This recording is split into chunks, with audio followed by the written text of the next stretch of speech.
Buenas tardes, estamos saludando desde casa, la nueva escuela, hoy con una invitada súper especial, Marta Silva, a quien agradecemos de corazón y de alma que haya aceptado esta invitación tan bonita que hace la casa. Gracias, muchas gracias, Marinita.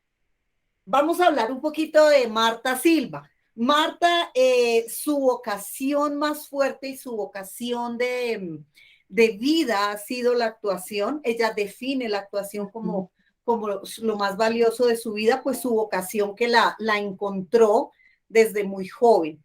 Marta es actriz, es madre, es abuela y estudió sofrología. Fuimos compañeras de pupitre estudiando sofrología.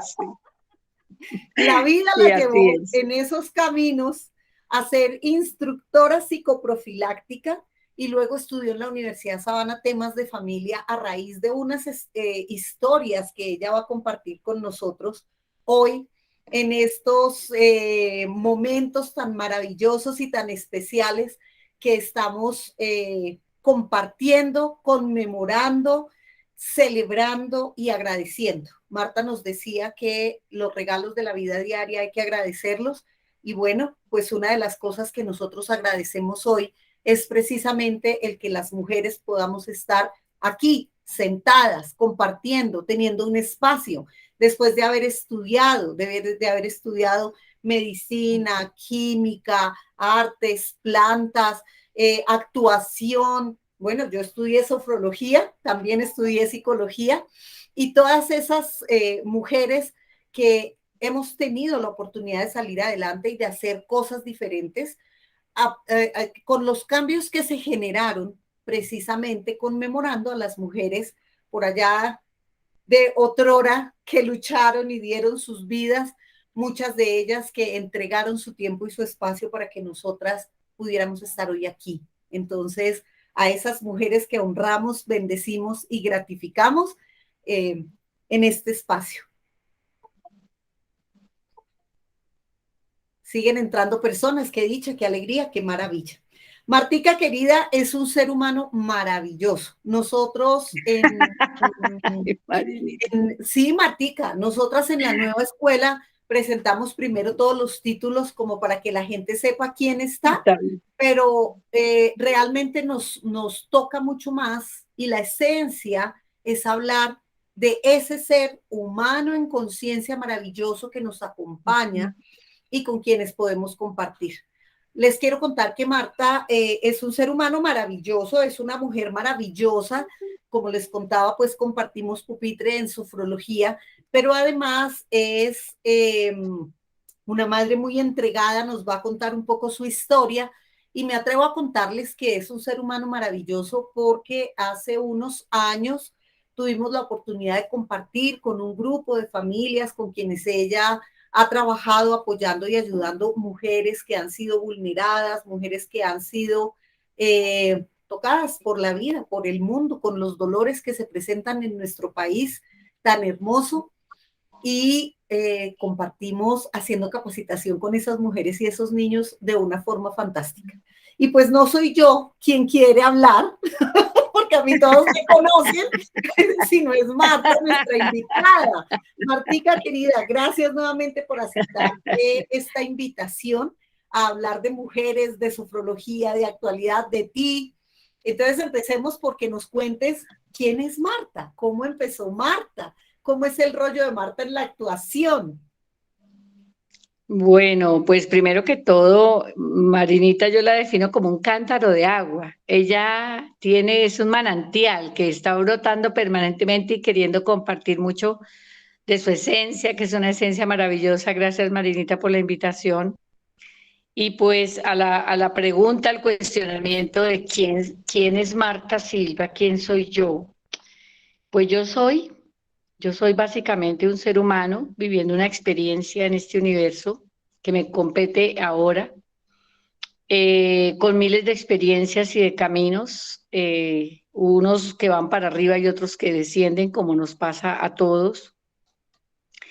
Y sí, desde los 5 años Mi madre era pedagoga, tenía un colegio en esa época, un kinder, y por esos azares de la vida, lo que te tiene el universo preparado, yo era la protagonista de todas las obras de teatro que ella montaba. Y me dijo, mi hijita, haga Caperucita Roja, necesito una Caperucita Roja que memorice el disco porque es una fonomímica. Y pues yo tenía 5 años, estaba muy pequeña, lo hice, me encantó verme en el escenario recibiendo los aplausos de todo un barrio, porque pues eso era una cosa muy de barrio, hasta el sacerdote fue y me le hicieron repetir la Caperucita Roja. Y desde ese instante se prendió una luz en mí y dije, me gusta, esto es lo que yo quiero ser, voy Ujú. a ser actriz. Y desde esa edad comencé a participar en los colegios, muy mala estudiante, por cierto, la verdad fui muy mal consagrada al estudio, la parte intelectual no me gustaba porque en aquella época nos golpearon mucho, los profesores tenían ese permiso y esos golpes y esa violencia y esa eh, arbitrariedad con lo que se manejó la pedagogía en ciertos momentos me llevó a odiar profundamente estudiar. Pero tenía Ujú. un área que había desarrollado, que era el área artística. Entonces yo estaba siempre pintando, estaba bailando, estaba actuando, y por eso los colegios tuvieron compasión de mí, porque si me preguntaban de historia o de geografía no sabía ni dónde estaba parada, o de matemáticas, pues peor, ¿no? Y ahí de biología, pues ahí sí me rajaba muchísimo, pero hoy me miro con un poco de a ver, ¿de qué? De cariño, me consiento esa niña interior que fue una niña desarrollada en ese medio, en esa vida, y no me fue fácil pasar por el colegio así, porque era como mi forma de disfrazar eso que yo era y que tenía que proteger. Creo que hubo un par de ángeles guardianes que se aparecieron en el camino, o si lo Ujú. queremos ver como Dios, sí, yo creo que Dios fue muy misericordioso también, claro que sí, que me fue llevando como por el camino en la calma y me fue encauzando en la actuación. Yo llegué a los estudios de grabación después de que estaba estudiando publicidad, yo soy publicista de la Universidad Central y estudiando publicidad me iba para los estudios que quedaban muy cerca en esa época, Del 24 con centro. 16 era Mm. 24 con 16 la universidad, 24 con quinta el estudio de Inravisión, y llegué allí a buscar trabajo como publicista con una amiga. Y se confundieron y pensaron que estaban esperando unas niñas que iban a actuar y así entré yo a la actuación. O sea, ya lo tenía tan en mi mente, tan programado, que todo se dio de manera perfecta. Y bueno, eso es toda una historia, o sea, eso es una historia como de telenovela. Mi vida es un anecdotario, como actriz yo tengo muchas anécdotas, pero digamos que en esas equivocaciones fui entrando. Yo quería ser actriz, pero no tenía la escuela que se necesitaba para eso. En aquella época solo estaba la Escuela Nacional de Arte Dramático en el centro, a la cual mis padres jamás me habrían enviado.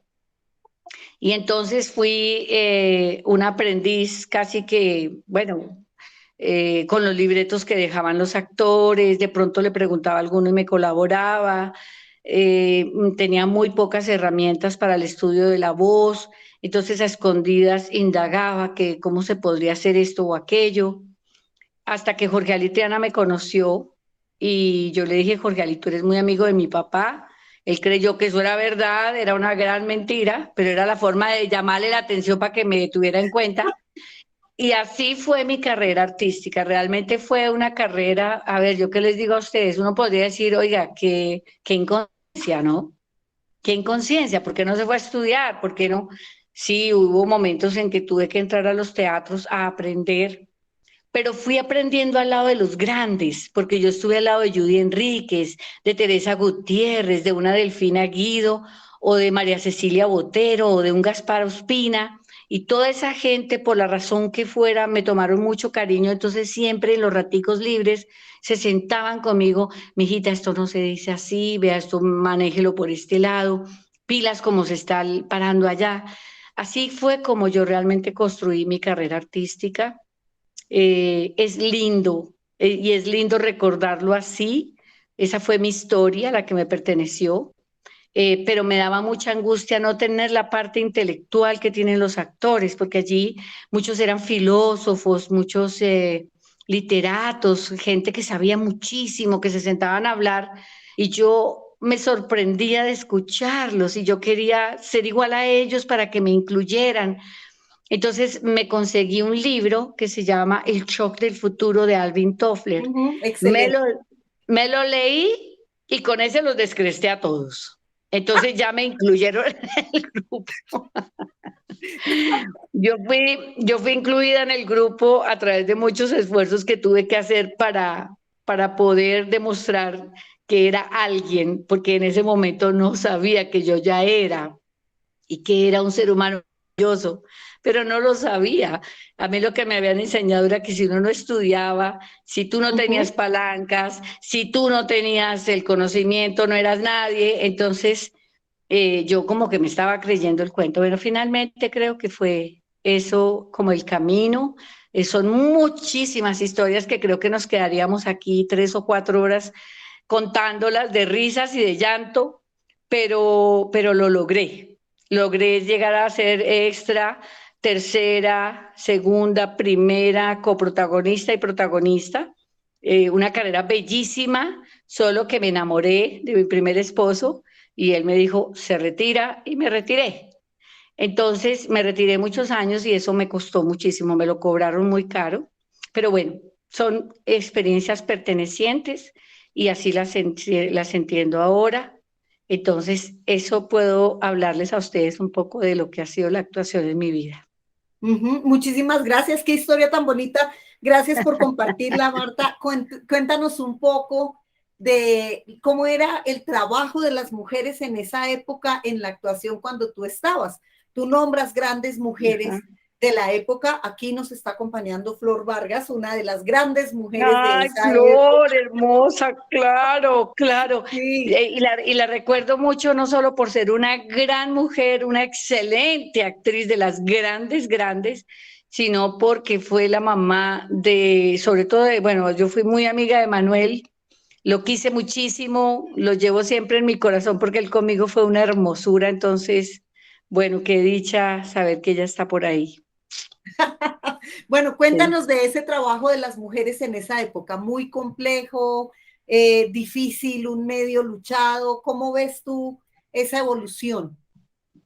Pues digamos que en esa época, para ese tiempo, obviamente que había gente muy talentosa, pero también hubo un instante en el que empezamos a llegar una cantidad de niñas nuevas, los famosos extras, que en esa época no habían empresas de extras, sino que se reunía mucha gente en los corrillos de los estudios afuera a esperar que nos llamaran y digamos que sí había ese acoso sexual donde muchas niñas realmente pues caían en manos de mucha gente porque era una verdad, ¿no? Había esa situación de, mira, yo salimos, yo te doy, hagamos esto, yo te ayudo.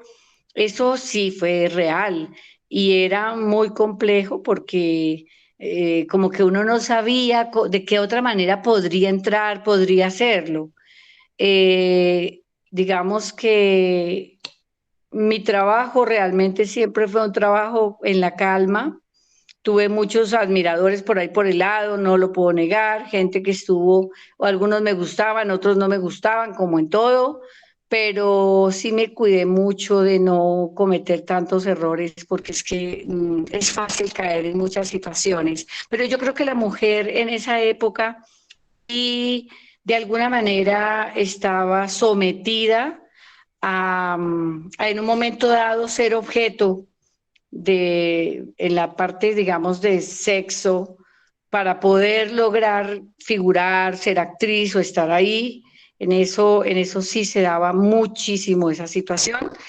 Yo pienso que también había otra situación y era que la mayoría de directores eran hombres o de los que trabajaban en la parte de producción eran hombres. Había mucha dirección y mucha parte de arriba con hombres, pero la mujer se fue imponiendo en esos momentos, cuando yo ingresé, ya habían mujeres que empezaban a caminar y a tratar de ser también esas directoras, esas personas que comandaran también. Todo esto ha sido como una conquista también de nuestra sociedad, ¿no? Ujú. Más o menos así. Total, hemos ido ganando espacios, ganando respeto, ganando momentos de valor, porque no existían eso. El mundo era más de los hombres que de las mujeres y ahora ya Sí, hemos total. ido como equilibrando y empoderándonos un poco más. ¿En qué momento llega la sofrología a tu vida, Martica?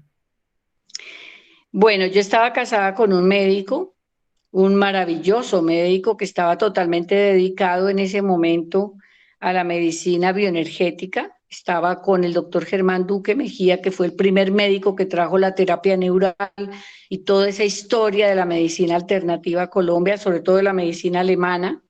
Y eso era una locura en ese tiempo.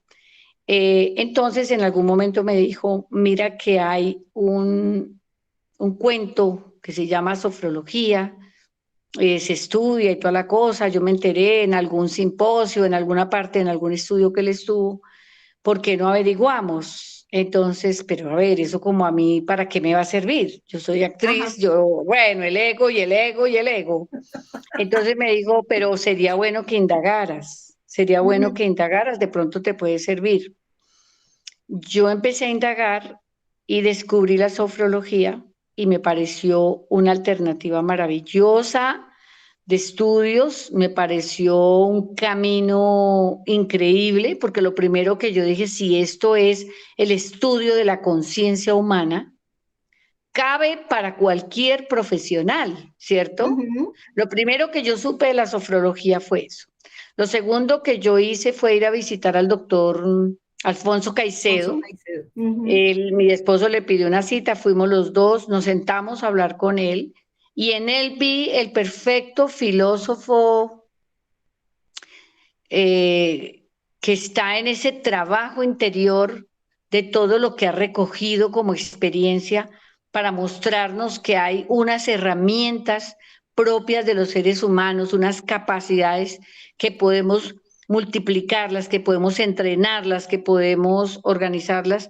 Y en esa percepción que yo tuve de esa filosofía de vida de este hombre, que pues para mí es la fenomenología y para los sofrólogos es la fenomenología, Ujú. no, lo vi como una puerta de entrada a un camino bellísimo, porque además una de las cosas que siempre quería era estudiar filosofía. Me Ujú. gustaba muchísimo la filosofía y fue la oportunidad de estudiarla. Entonces así entro yo a vivir una experiencia que transformó mi vida. Yo estudié la primer parte de mi carrera al lado de Marinita, fue la primera parte hasta el día en que yo quedo embarazada. No quise un parto en clínica, sino que me pareció que yo podía tenerlo donde el doctor Germán Duque, que era en Arbeláez. Él me dice que él no me hace cesárea, que él no le hace cesárea a nadie. Yo le dije, no, yo soy la berraca de Tebas, yo puedo tener un parto natural porque soy esposa de médico y porque esto y aquello. Y allí en ese bonito entrenamiento de vida, pierdo al bebé, casi me muero, casi me hacen retroversión de útero, fue una experiencia muy compleja y dejé de estudiar un tiempo, como 2 años, solté la Ujú. carrera, caí en una depresión brutal, muy, muy deprimida, y allí encontré una herramienta que me llegó sobre en un entrenamiento para hacer todo lo del curso psicoprofiláctico y poder entrenar a mujeres y todo esto. Y empecé a estudiar para poder llenar la mente de otras cosas distintas a estar pensando en mi dolor. Ujú. Entonces allí fue cuando ya hablé con Esperanza, que era quien estaba, creo que era Esperanza, que estaba ahora en la fundación. Volví a estudiar y terminé mi carrera, pero pues eso son experiencias inmensamente grandes, ¿no? Pienso que la sofrología fue importante en ese momento para mí porque de alguna manera ya a través de los entrenamientos y de aprender a hacer esa relajación, esa conciencia de la respiración, es estar tratando el futuro, el presente y el pasado y trabajarlos para poder organizar esos pensamientos y esos sentimientos y esas emociones. Creo que eso me ayudó mucho a superar muchas situaciones de ese momento, muchas. Sí, has hablado de una cantidad de cosas muy importantes que encierra la sofrología. Entonces, has hablado de la fenomenología. Vamos a contarles a nuestras invitadas e invitados Ujú. que la sofrología se inspira en el yoga, en el Dumo, en el Zen japonés y, por supuesto, sus bases son de la fenomenología de Husserl. Esta sofrología, que se define como, Martica lo decía muy bien, esa vivencia de la conciencia es un estilo de vida. La sofrología es un estilo de vida, es un estilo que te permite entrar en ti, es darte cuenta de esa conciencia de ser, de estar, de vivir la respiración, de vivir el momento, de ser objetivos, de observar el fenómeno, observar el fenómeno. El momento en el que tú te das cuenta de que la sofrología te sirve es cuando empiezas a ser instructora psicoprofiláctica. Entonces, el doctor Alfonso Sí, Caicedo, un médico neurocirujano y sí. psiquiatra colombiano que estudió en la Universidad Javeriana y se fue por allá para Andorra y luego estuvo recorriendo el mundo por allá del Medio Oriente para traer las técnicas, hace que la sofrología tenga una división en sofrología social, que es lo que nosotras finalizamos, ¿no? Somos sofrólogas Ujú. sociales de profesión. ¿Mm? Esa Sí. sofrología tiene otro énfasis en sofrología deportiva, que yo recuerdo que por esa época estaba Lucho Herrera, Fabio Parra, que eran los que juiciosamente entrenaban con Estaban en sofrología, los entrenamientos, sí. y la niña, esta niña que fue campeona de ajedrez, ¿te acuerdas de ella? Es que en esa época se fue como el boom, ¿no? Sí, sí, Como sí. cuando ahora estamos hablando de constelaciones familiares, estamos hablando de psicología transpersonal y bueno, una cantidad de herramientas que han salido. En ese momento el boom era la sofrología social, que además mucha gente no entendía cómo qué era eso. Ujú, ujú. Entonces, estaba contándoles que yo tomé esa herramienta de la sofrología y entonces empecé a armarme un curso para mujeres embarazadas de alto riesgo, pero el curso comenzaba desde el primer día, porque cuando tú eres Ujú, sofrólogo, tú ya tomas conciencia de que la ujú. vida no se crea al primero o segundo mes. La vida es desde el mismo instante en que el óvulo y espermatozoide se unen. ¿Te acuerdas de las clases de Blas Blanco? Que De eran una Blas Blanco. maravilla. Entonces, allí se creó ese programa, comencé a trabajar en él con mucho éxito en el sentido de que veía embarazadas más felices, Ujú, embarazadas más tranquilas, embarazadas más conscientes, y luego vino la aplicación en los actores. Entonces había un grupito en Pequeños Gigantes que teníamos ahí niños, habían otros más adultos, jóvenes, y todos los días antes de empezar grabación hacíamos una especie de entrenamiento y en ese entrenamiento lo que nosotros hacíamos era prepararnos para lo que iba a pasar ese día. ujú. Maravilloso, absolutamente maravilloso. Sí, vamos a retomar entonces la sofrología. Tenía la parte de sofrología social, la parte deportiva, la parte psicoprofiláctica, socio-psicoprofiláctica y la Sí. sofrología empresarial. Nosotras terminamos sofrología social y por eso Marta está Sí. hablando de herramientas que le permitieron trabajar con un grupo de actores a partir de algo que ella dijo como el boom de la época. Ese boom de la época se quedó en Colombia y somos formados, yo creo que somos 300 y piquito, ponle tú 350 profesionales de sofrología en Colombia, porque la sofrología médica ya es una maestría y un doctorado que se hace en la FEIS, en la Fundación Escuela Internacional de Sofrología, cuya sede es en Andorra. El doctor Alfonso Caicedo trascendió hace 4 años y su hija, Natalia Caicedo de Pre, es quien maneja la FEIS y quien se encarga de que la sofrología sea una disciplina de formación a nivel de maestría o a nivel de doctorado para médicos, ¿no? Nuestra intención y nuestra tarea es compartir esas herramientas que nosotras aprendimos y enseñarle a la gente esas herramientas para que trabajen desde sí mismos, no porque es un boom, es porque es una toma de conciencia, es porque es una manera de tener el presente aquí. Y ahorita el boom es el mindfulness, que es el que habla del presente, ¿no es cierto? La sofrología habla del presente, la sofrología habla de cómo estoy hoy, aquí y ahora, y fíjense ustedes lo que ella dijo tan particular, nos preparábamos los actores para el día de hoy. Es esa conciencia del observar y de entender qué es lo que estamos haciendo, ¿no, Marta? En este mundo, en este plano. Así es. La Así es, y fenomenología. yo creo que en la medida en que nosotros practicábamos con los actores a diario, que hacíamos esos entrenamientos juiciosamente, nos favoreció muchísimo convivencia, por un lado, rendía más la grabación porque estábamos más atentos todos, más concentrados, y yo pienso que ayudó a desarrollar también muchas más capacidades, porque como tomábamos conciencia de nuestros personajes y de lo que estábamos haciendo, eso nos aportó eso, esa herramienta. Hablas de capacidades. ¿Recuerdas cuáles son esas capacidades que aborda la sofrología desde la fenomenología? Todas. Yo creo que si piensas en alguna capacidad, como es la capacidad, por ejemplo, vamos a hablar de una muy de moda, de la resiliencia. La resiliencia es una capacidad. Lo que pasa es que no es capacidad para muchos porque no está potencializada, como decimos los sofrólogos. Entonces está dormida.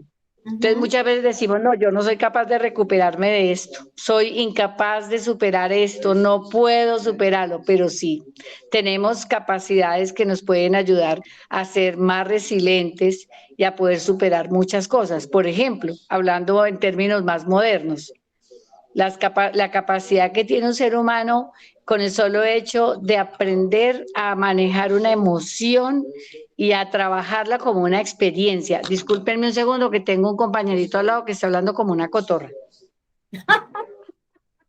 Cosas que suelen suceder en los en vivos. No, lo que ocurre es que yo vivo con mi esposo solamente, pero ninguno de los dos jamás entendió mucho esto de la virtualidad, entonces a él le cuesta, a mí también un poquito de trabajo, pero ya. Entonces, desde allí podríamos desarrollar, a veces, por ejemplo, nos sentimos muy solos, nos sentimos con una soledad infinita, pero tenemos una capacidad maravillosa y esa capacidad que nosotros podemos tener ahí muy latente es la capacidad de trabajar en vivir en esa soledad, ¿ves? Sí puedo aprender a vivir en mi soledad y puedo empezar a desarrollar cosas mientras estoy solo, entonces puedo hacer esto, llenarnos de recursos, de unos proyectos de vida que siempre deben existir para el ser humano, poder seguir dándole validez a la vida. La vida de por sí ya es válida, pero cuando tú te llenas de motivos, yo les cuento una anécdota muy simpática y que cuando yo me vine a vivir al Quindío después de trabajar tantos años, me casé con un hombre muy particular. Yo no lo sabía, ese pedacito no me lo contó. Se mete al baño y dura 1 hora en la ducha, ¿cierto? Entonces, al comienzo para mí era muy molesto porque yo veía que se pasaba el tiempo y no salía y se pasaba, entonces ya eso me indisponía y ya salíamos de mal genio y ya, bueno, todo lo que ustedes saben que ocurre y por qué tenías que demorarte tanto. Bueno, un día me quedé pensando y dije, Marta, atención, tú tienes las herramientas, entonces Ajá. empieza a trabajar en ellas. Pues empecé a buscarme cursitos de 1 hora. Cada vez que le entraba al baño, me iba, abría el computador y empezaba a estudiar y buscaba cursitos de 1 hora. Y aprendí. Ustedes no se imaginan. Tanto que a veces decía que no salga del baño todavía. Bueno, ven, hay muchos recursos con los que podemos trabajar que a veces como que no los tenemos en cuenta, como que nos bloqueamos. Entonces, pues de ahí en adelante lo que quieras, Claro, lo que eso era lo que quieras. el doctor Alfonso Caicedo llamaba la sofroaceptación del positivo. Y él partía de algo, y es que decía que absolutamente todas las vivencias que todos los seres humanos tenemos se convierten en experiencia cuando yo hago una aproximación hacia esa acción positiva. Y esa acción positiva repercute en el organismo. Y cuando repercute en el organismo, empieza a trabajarte desde la enfermedad y te ayuda a sanar, a curar, a limpiar, a mejorar. Y pues obviamente eso se hace a partir de observar, de darme cuenta. Estoy aquí en el presente. Esto que estoy haciendo no me sirve. Si no me sirve, ¿qué recurso puedo utilizar? Y fíjense ustedes que Marta utilizó un recurso que está a la mano, un curso de 1 hora en el computador. Eso quiere decir que podemos todos actuar trabajando en nosotros mismos con lo que hay a la mano. Y dos, para Sí. recapitular lo que Marta nos comentó, trabajar, por ejemplo, cuando yo me encuentro en soledad, trabajar esa tarea de manejar la soledad es la capacidad de la afectividad. Y esa capacidad de la afectividad que desarrollamos todos los seres humanos, ¿con quién la desarrollo primero? ¿A quién le debo mi primer afecto? Y entonces ahí vienen esas aplicaciones de los principios activos de la sofrología que empiezan por la acción positiva, ¿no? Y la acción positiva empieza por mí misma, por mí mismo, cómo me veo y cómo me valido para salir avante de cualquier tipo de situación que se me presente. Y ahí está Marta contándonos una momento, una vivencia bastante compleja que nos compartió con la pérdida de su bebé. Y a esa pérdida de ese bebé, ella empieza a llenarse de herramientas para ayudar a otras personas a salir adelante, convirtiéndose en una instructora psicoprofiláctica con herramientas de sofrología, con formación en familia que le permitieron ayudar. ¿Mm? Pero además, ella también Sí, dijo al principio sí. en la respiración. Y nosotros en sofrología decimos respire, respire, respire, sea consciente de la respiración. Y a quienes han sido pacientes mías que andan por ahí, ahí se van a acordar de un dicho que yo les digo. Respire, mija, porque si no se ahoga.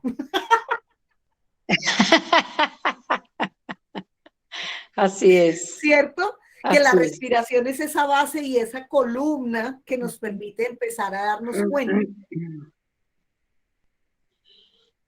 Martica, cuéntanos para qué más te ha servido la sofrología y qué has observado cuando la has aplicado. Por ejemplo, con este grupo de niños que trabajaste, con las mujeres vulneradas que tuviste experiencia. Sabemos que no podemos nombrar programas ni actos, pero cuéntanos qué aprendizajes rescatas desde la sofrología con estos grupos. A ver, eso es toda una experiencia porque lo más difícil a veces en el ser humano, sobre todo que está tan vulnerado, es lograr la atención. Uh-huh, Es una gran capacidad.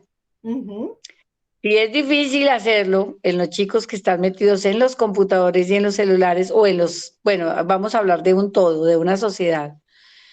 Imagínense ustedes en una personita que viene con una cantidad de informaciones de violencia, de maltrato, de situaciones de dificultad, donde no ha visto un mundo diferente al que se le ha mostrado y obviamente trae una cantidad de percepciones del mundo que lo llevan a ser muy desatento, está muy distraído.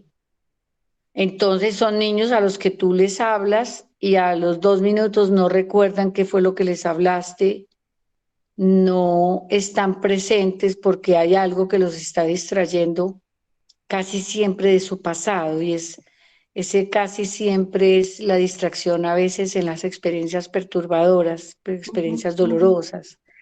Entonces, digamos que eso se vuelve un reto. Yo estuve trabajando con ellos en esa parte de mejorar su atención, ¿sí? En el aquí y en el ahora, en la atención que tenemos que dirigirla también a memorizar, a hacer procesos de memoria que a veces no se han entrenado, entonces no se tienen.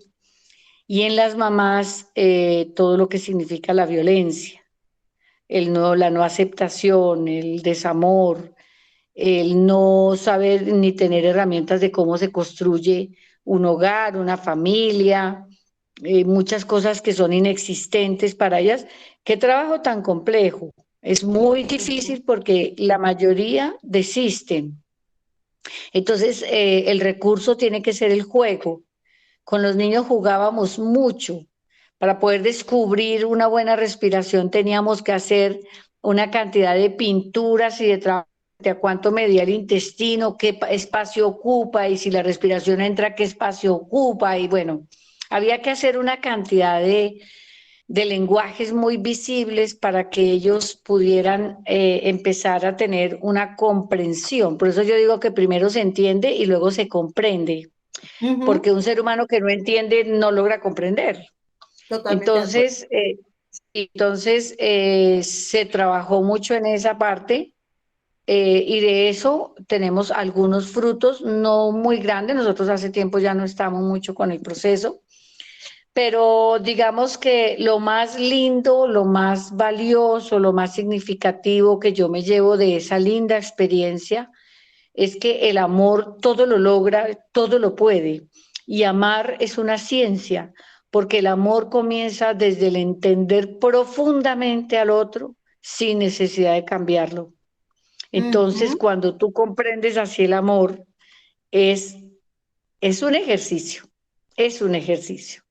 Pero total, porque ese es el amor real, aceptarte tal y como eres en el envase que vienes. Y Sí, mira que has sí. tocado ahí cómo desplazamos esa negatividad y esa carga dolorosa que traían estas personas de unas vivencias supremamente fuertes de historias de nuestra tierra, de nuestro país, ese sofrodesplazamiento de lo negativo a partir de un ejercicio como respirar y vuelves y tocas la respiración. ¿Cuánto mide el intestino? ¿Y cuánto mide si lo lleno de aire? O sea, fíjate hasta dónde estás bajando tú la capacidad de respirar para que la persona pueda tener un Ujú. centro, ¿no? Y hablabas de la atención, y entonces en Sofro decimos que la atención, la memoria y la concentración son una triada que se une para Ujú. ayudarte a estar en el presente. Y entonces esas capacidades se Totalmente. van amplificando en grupos de 3, de 4 capacidades que vas desarrollando y que finalmente te llevan a desarrollar la totalidad del ser, que es esa conquista de la conciencia o esa conquista del valor que le es propio a la conciencia. Y nombras la resiliencia, nombras la capacidad de atención, la capacidad de amar, ¿sí? Esa capacidad que podemos desarrollar los seres humanos cuando estamos con nosotros para los otros. ¿Mm? Porque si yo no puedo estar conmigo, ¿cómo puedo estar con otro?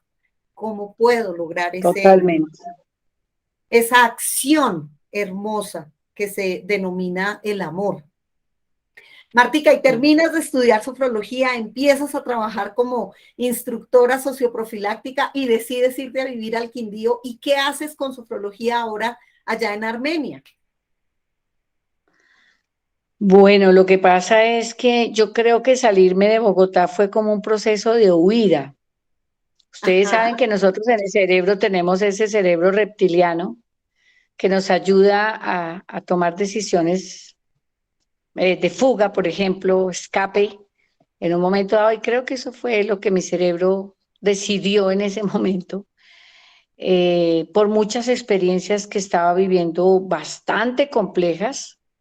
Entonces, yo salgo de Bogotá, dejo allá todo lo que más amo, entre esos a mis dos hijos, mi trabajo, mis amigos, mi familia, todo. O sea, es sacar un árbol de más de 50 años y tratar de plantarlo en otro lado. Si tuviera 10, de pronto el árbol sería más fácil, ¿no? Pero bueno, yo me vine para el Quindío y acá en el Quindío comencé un proceso que jamás me imaginé. Yo me imaginé que yo me había casado con un príncipe azul y que viviría cual princesa, con una carroza tirada por caballos y que iría por las calles mandándole besos a todo el mundo. Pero yo nunca me imaginé que la vida me tenía preparada a una experiencia mucho más profunda. Yo descubrí en ese nuevo esposo con el que me encontré un hombre con una conciencia impresionante de solidaridad concreta en los hechos reales. Entonces él me dijo, nuestro proyecto de amor, de cariño, de todo lo que tengamos, va a estar abanderado por un proyecto social. Entonces, como tú eres sofróloga social, comencé a trabajar con farmacodependientes, con todos esos muchachos que estaban metidos en problemas de drogas. Duré como 2 años con ellos. Fue una experiencia muy fuerte. Yo veía a mis hijos en cada muchacho de esos. Fue fuerte. Y allí también me retaron y me dijeron, hey, usted estudió sofrología, venga, lo demuestra. Usted es actriz, saque sus herramientas, cuál es su cajita que carga. Y no crean, somos seres humanos y los seres humanos nos debatimos en muchas historias. Entonces, trabajamos con ellos, fue muy lindo hasta que decidimos el proyecto pues de familias, el proyecto de trabajar con familias desplazadas, que también es un reto. Y luego me consagré muchísimo a trabajar con músicos de la región. Yo soy pregonera de la música del Quindío y lo que nosotros hacemos son unos eventos musicales maravillosos donde invitamos a artistas que quieran donar su presentación para esos recursos que se reúnen, llevarlos a entregárselos a un muchacho que nos va a representar en una... De hecho, Camilo Sesto, que ganó anoche, es uno de esos pupilos.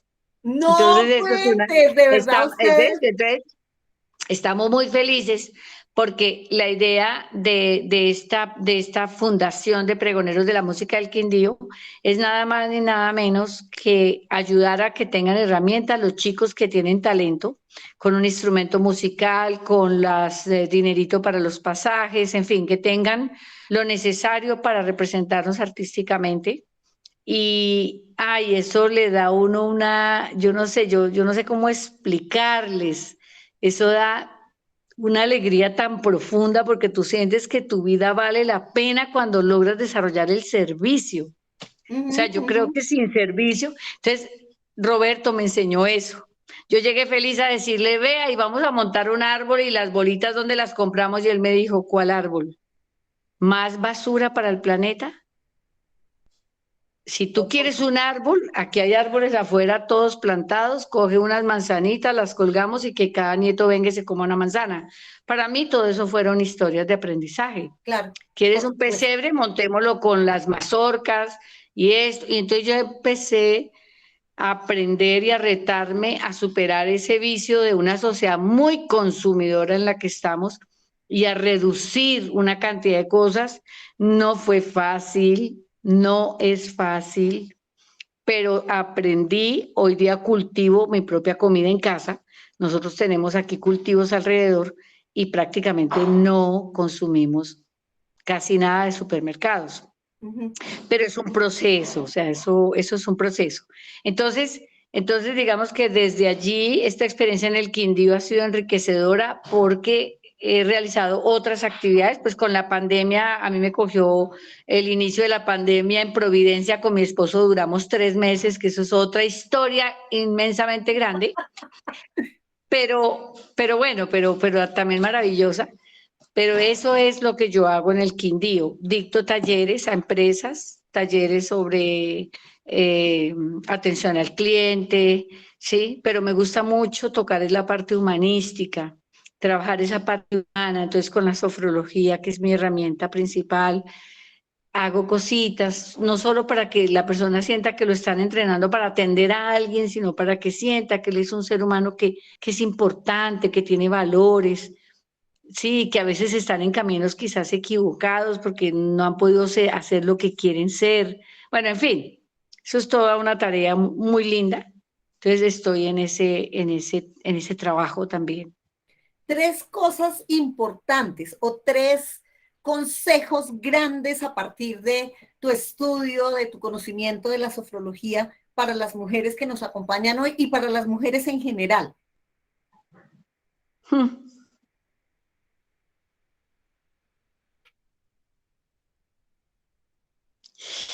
son más de tres, pero bueno, yo diría, mujeres, empecemos a ser más perceptivas. ¿Para qué? Para que estén con un verdadero significado de crecimiento. En ese sentido, yo creo que avanzaríamos mucho. ¿Qué es esta experiencia que estoy viviendo? ¿Qué es este dolor que estoy sintiendo? ¿Cómo lo percibo?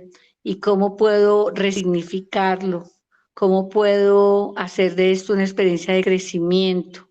Yo creo que eso es bien, bien necesario, bien importante, porque a veces lo dejamos muy a un nivel ahí como muy en la nube, se nos Efímero, queda sí. como ahí ese dolor y entonces resulta que eso nos acompaña por el resto de la vida, no lo masticamos, no lo digerimos, no le damos como el sentido que esa experiencia tiene. Yo creo que los momentos más dolorosos de mi vida han sido mis mejores experiencias y con todo el dolor que haya podido sentir, puedo decir que así es.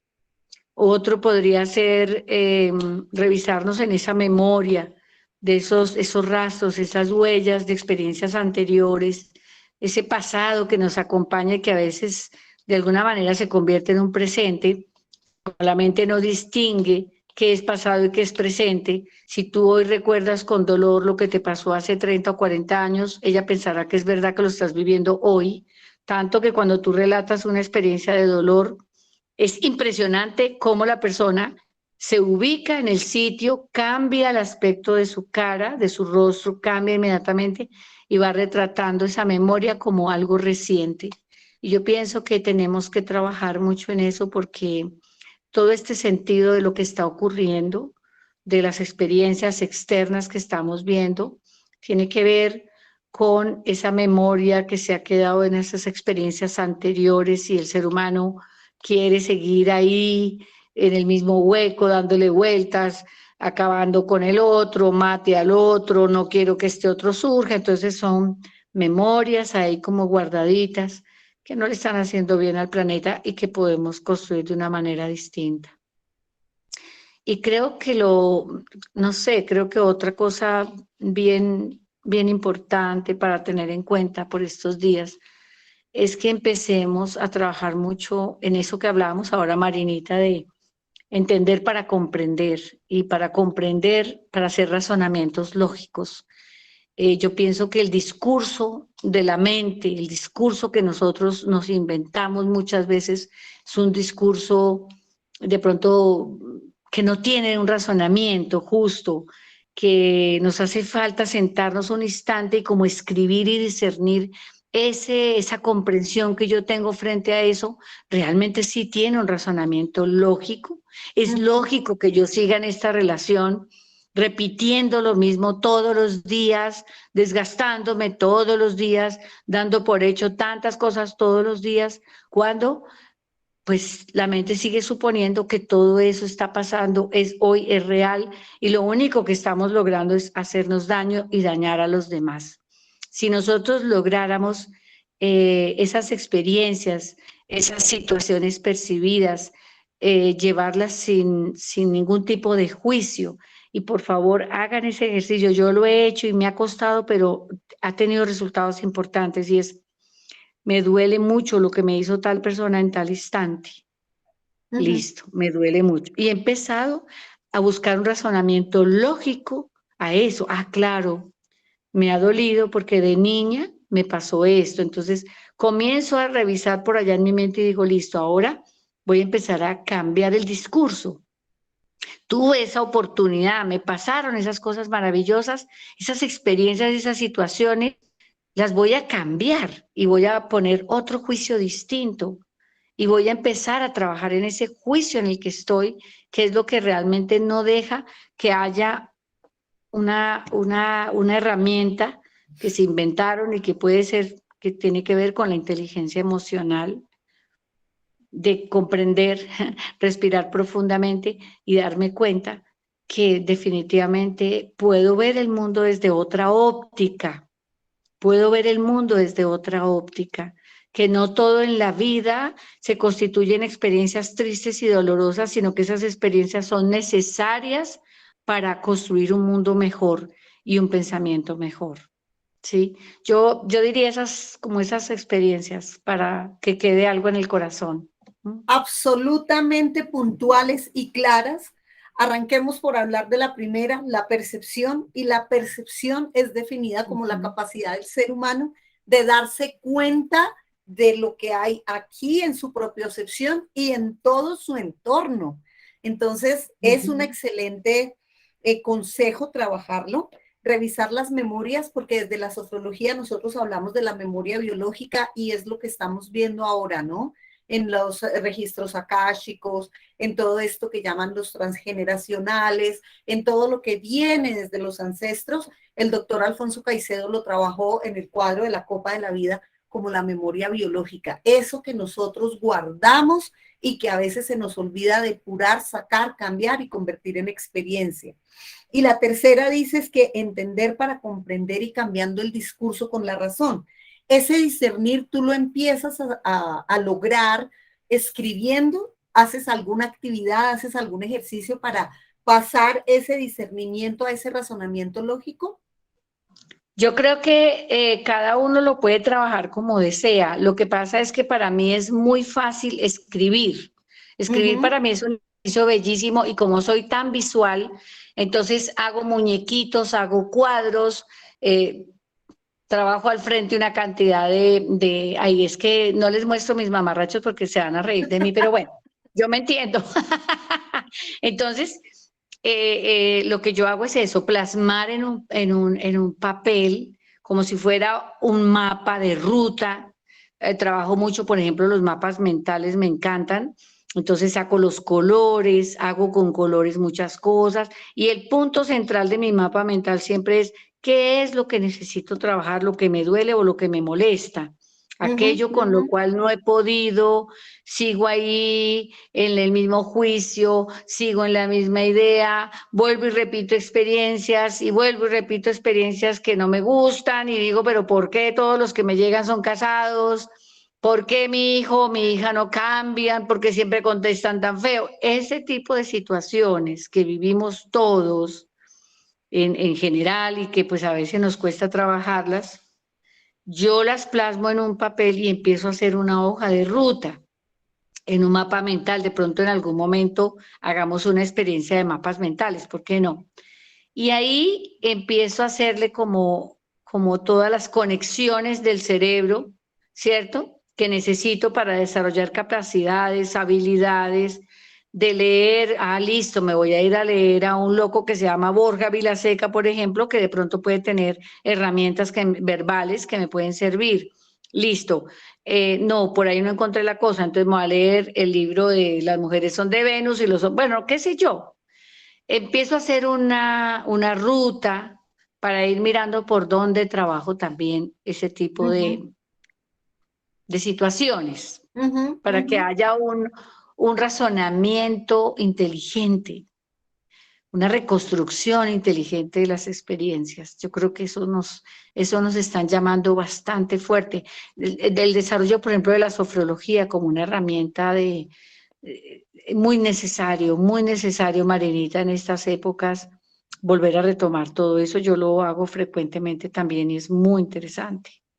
Muchas gracias, Martica. Nosotros desde la nueva escuela también lo hacemos. Este será nuestro tercer curso de sofrología en la nueva escuela, el que vamos a iniciar en este mes de marzo.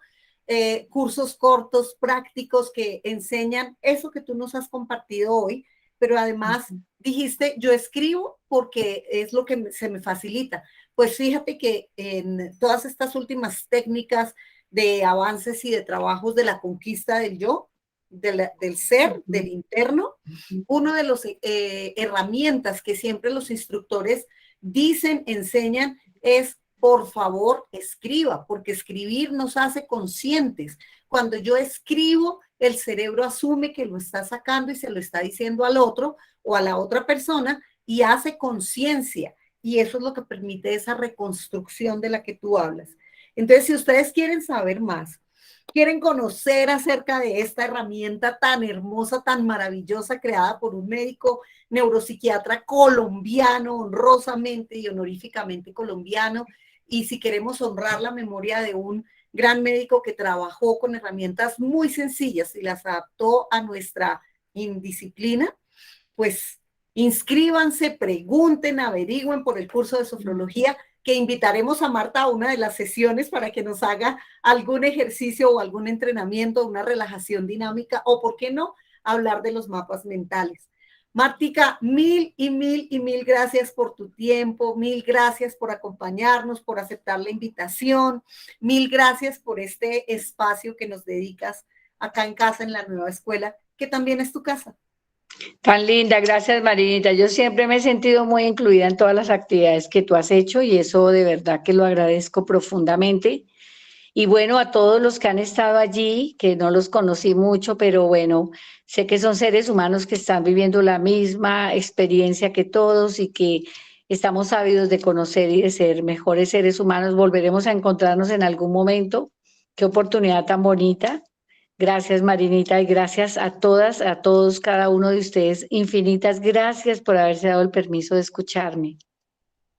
A ti por aceptar la invitación, a todas las personas que nos acompañan, muchas gracias por Mil compartir estos gracias. espacios y muchísimas gracias por estar acá en presencia, en casa, en la nueva escuela, en donde este mes tenemos el curso de sofrología, curso de tarot, tendremos la carta angélica el 11 de marzo, actividades bonitas que van a permitir que todos y cada uno puedan compartir espacios agradables.